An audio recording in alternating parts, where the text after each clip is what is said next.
After reading the final chapter of Part 8, I decided to spend some time actually reflecting on my overall thoughts about the series. Since it was the first part that I started reading as it came out, the overall experience felt way different. And since we're apparently getting a Part 9 eventually, I thought it'd be fun to just go over all the things that I loved, things I didn't love, and just some of the fun moments throughout JoJolion. A bit of a rewind, if you will, after like 2 months since it ended. Because while I did like the part, I do have some things that bug me, and no wasting time, let's just go ahead and go. Pro. Setting. I think this is the most modern JoJo part we've gotten. I mean, obviously it is. Technology hasn't really ever been this prevalent in the series. Not only is turning Morio from this quiet, mysterious town into an urban city a new twist, but it's also still familiar territory. It has just as many important and memorable sights and even supernatural encounters like Part 4, and just like that part, the city feels like it's almost the main character and almost literally feels alive. With its many inhabitants and marked locations, having such a fleshed out setting helps you really understand the world better and makes JoJolion stand out. Pro. Arcs and storylines. I can't really say anything specific about this because every JoJo part has its ups and downs with its arcs, so I'll just say some of my personal favorites. The whole summer vacation arc is incredibly gripping and unique. Pretty much all early JoJolion arcs are, all the way up to at least Yotsuya. Stick with me. The Dr. Wu little arc I love just because of the wife. Obviously, JoJolion has some pretty good points in its story. Con. Unresolved plots. Alright, here comes the obvious one. This is kind of tough for me to think about since JoJo does have a fair share of inconsistencies. But in JoJolion, it kind of felt like things were introduced and never really fleshed out or completed. Characters like Kei, though I did like her, felt like she could have done so much more or played a bigger part since she's so closely related to Kira. But when she's brought back, it's to give him a phone and die. Or even Jobin, who I just kind of felt was slowly built up and fleshed out throughout JoJolion, but his death just kind of felt anticlimactic to me, and his relationship with the family didn't have much of this conclusion. He's almost at the top, his goal complete, and after an altercation with the family that doesn't reach anywhere, besides Norisuke getting absolutely destroyed, he's just kind of killed. Other characters in the Higashikata family have started to fade into the background. Even if they weren't meant to be important, they were still at the center of a major part of the story, the Higashikata family. In terms of actual story, I know things like the flashback man or the flash forward showing Norisuke apparently dying with an unaware family doesn't really matter in the grand scheme of things. Or they never really bring back the walleyes. But seeing things introduced and just not really given a satisfying resolution just kinda nicked me the wrong way. Pro. Josuke. From the first pages, Josuke is already a compelling protagonist. He's this one big mystery, and his whole goal from the first chapter is to find out who or what he is. He's a lot more proactive than other JoJos. He's the one who kickstarts the whole plot. And as we learn about the world and other people through his eyes, we quite literally grow with him. And I also feel that the sailor outfit is just a really fun touch. It makes him feel very out of touch with everyone else, conveniently. And that's saying something. Have you seen how these people dress? It gives him a very standout, iconic design in the series. Con. Josuke. Yes, he's a positive and a negative for me. By that, I mean early Josuke was so compelling. Trying to learn with him the mystery, it kept me thinking. And seeing him contemplate his identity just got me so invested. But after we learn his identity, he becomes a lot more passive and neutral. His early personality was built around this fish out of water style, him basically learning about himself and the world around him. But after that, he just stops. Of course he has a goal, find the head doctor, help the Higashikata family. He's still got his motivations to help his friends and family, but he's lost that personality. He just feels so neutral, so bland, with some bits of little characters showing now, but afterwards I just started to not really care about him.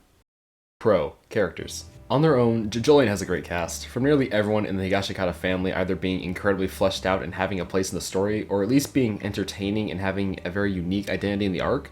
JoJo is just really good at making characters distinct and memorable, whether it's by their design alone or their place in a fight. And with the more enclosed setting in a town, a lot of characters end up returning, like Hair Woman and Surfer Dude. It helps develop others more and allows antagonists to be more personally connected, if you know what I mean. Some of my favorite characters are people like Norisuke, Jobin, Josufume, and even others having designs that still stick with me, like Yotsuya and Yasuo, and especially Toru's gaping head. Con. The antagonist. Alright, this is something everyone talks about. I hear this a lot. I don't really like Toru. It feels like he comes out of nowhere, which, again for JoJo, is saying much. He just shows up without much build-up or foreshadowing, and he's just so sketchy. Like, right when he's introduced, Wonder of You starts to occur, and he starts to lead off Yasuo from the main group. And then I just never really clicked with his ideology and beliefs. He talks of purpose, rock humans, existence, but his ultimate goal is to just make money from the Rokakaka. I like his design, but his personality is again just so neutral. And when he shows up, honestly, Wonder View is more of the villain. And even the antagonist we've mostly been following, the most active one, Jobin, is just killed off by Wonder View. And while this does lead to a great moment with his mother, it's nothing but kind of anticlimactic. And Toru just gets killed then, and we don't really get a feel for the guy. I don't feel connected to him. With other villains like Dio, Funny Valentine, Pucci, Kira, and even Diego, we see them early on, or at least hinted at their existence early on in the story. And when we meet them, we know what their personality is, we learn their ideals, and we tend to have a back and forth battle with the main cast over time. But Toru just doesn't do any of this. I guess we know his motivations, but to me, it just all never stuck. Pro, stand abilities and designs. I think JoJolion has some of my favorite designs for stands. I'll admit I am heavily biased towards the robotic, mechanical designs of stands. It's just my cup of tea. But it even has some of my favorite abilities. Stands like Nut King Call, despite being very simple, is really interesting. Paisley Park, Born This Way, King Nothing, Awaking 3 Lees. Hell, even the Lees in the alley are epic. And of course, diverse abilities lead to very diverse fights, and Araki is still great at that, especially in this part. And do I even have to say? Still, to this day, Soft and Wet is my favorite JoJo stand of all time. Pro, fights. I think JoJolion does have some of my favorites. I still think that the first fight with Born This Way is exceptional, just because it's got this constant feel of tension like a horror movie. Constantly on the move, trying to figure out how this thing works as it tries to actively kill you. Throw in a newly introduced Paisley Park and a top tier maid, and it's just such a good fight. And do I even have to say, beetle tendency? It's two beetles just beating each other while their users use their actual stands to cheat and gamble. Other notable fights are the Do, Re, Mi, Fa, Sol, La, Ti, Do, and Urban Gorilla duel, since it's honestly the first rock animal that we saw. And God, was that an introduction. Along with giving us a very good feel of the newly introduced Mamazuku. And while less of a fight, the whole negotiation between Josefumi and Kira with Demo is a fantastically tense and shows great character. Con. Themes. Okay, this is a bit of a nitpick, I'll admit, so just take this with a grain of salt. I didn't really find any ideas that interested me here in JoJolion, besides family, of course. Characters go in these long monologues I just don't feel connected to or opened up anything new. Honestly, I hate to compare, but in Steel Ball Run, when Johnny starts talking about having this hunger to succeed, this drive, that you have to go for something, that influenced Gyro. He tried to be better, and even with Ringo, he pushed that further. But in JoJolion, I didn't find any sort of themes that I connected with. I know JoJo's themes of fate give me gran, but in this case, I couldn't find any I could really relate to.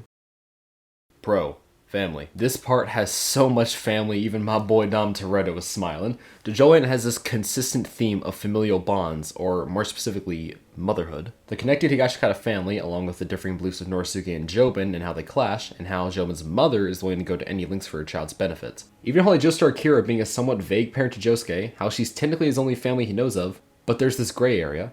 Josufumi's abandonment issues and full-blown dedication to helping Kira and Holly who saved his life. Even the epilogue, when we learned Josefumi's mother was still looking for him after all those years, it actually got me pretty emotional. Family is such a strong theme that you can explore in any form of fiction. It's relatable, you can open up so much with it. It's one of my favorite aspects of JoJolion, how differing family beliefs and actions influence one another, contrasted to the main enemy of the rock humans, who don't really have family, while our protagonist Josuke is caught in that gray area of having a family, but at the same time being all alone. I think those are the simplest ways I could talk about JoJolion. Obviously, I still really like this part. It's one of my favorites, and while it's got more that I like than I dislike, its flaws to me are pretty big ones that made me feel kind of empty while reading. And despite that, JoJolion still had its high points, really high points. But those flaws just drag it down a lot to me. Either way, I say JoJolion is still a great part of JoJo despite it all, and I'll probably have to reread it someday for that full experience. Here's hoping JoJo lands 6th landing in the future, unlike Joseph Joestar. I'm just gonna say, you don't get how hype I was when he showed up in the epilogue.